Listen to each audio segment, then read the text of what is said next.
What's going on, guys? Shane here. In this video we're going to be talking about shadow boxing. I'm going to teach you how to properly shadow box, and then at the end I'm going to show you a little exhibition of me shadow boxing. So we're out here, it's a sunny, beautiful day. Finally, it's been raining non-stop. Before that it's been snowing, so we're taking advantage of it. And that's one of the beautiful things about shadow boxing. You don't need a gym, you don't need any equipment, you just need open space and the knowledge and know how to do it.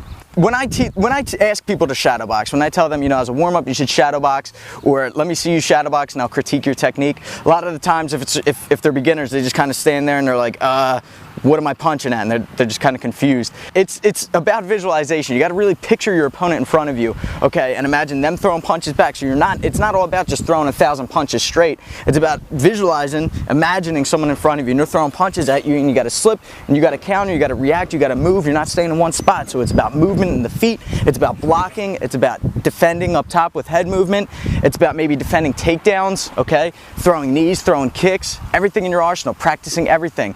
It's also, like I said, it's mental. It's very important to really practice and be ready for a fight. So let's say you're practicing for your first MMA match, then maybe you'll start in the corner of a ring and you can imagine the bell sounding, and that's the beginning of the round, and then you're imagining your opponent and he's mean mugging, he's looking really scary, really angry, but you got to stay confident, and if you can practice all of that and be ready for it in shadow boxing, then you'll be ready for it in the ring when it really happens, okay? So all of these things, practice on your breathing, making sure your chin is tucked, okay, and then making sure your technique is sound. So the first thing I want to talk about is formatting it correctly, making sure that you're actually doing it in the right fashion. So first you need to decide, are you training for a boxing match, an MMA match, Muay Thai, or maybe a street fight? And this is how you're going to break down the timing of it, okay? So if it's a boxing match, an amateur match, you're going to be going 3 2-minute rounds. So you need to practice for those 6 minutes at least, okay, with maybe a 1-minute rest in between. So you're practicing your footwork, you're practicing your punches, of course, slipping, but again, make it realistic, okay? He's going to be throwing back too. You're going to be moving around the ring. If you're training for an MMA match or a street fight even, then you need to be able to defend against takedowns with a sprawl.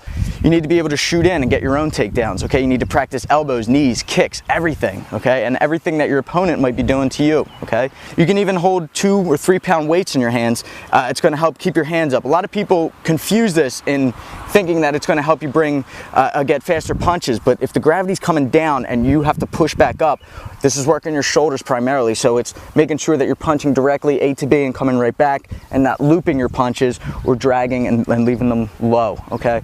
So you can do it in front of the mirror at first, but I like to really just visualize an opponent, really visualize them in front of me, trying to hit me, trying to hurt me, and I'm just moving, reacting, and countering. All right, guys, so let me show you a little bit of my routine, what I like to do, and then you can emulate it, you can practice some of the combos that I like to do. It's going to be a Muay Thai round, okay? So I'm going to be doing punches, kicks, knees, elbows, clinch work, sweeps, stuff like that. All right, guys, here we go.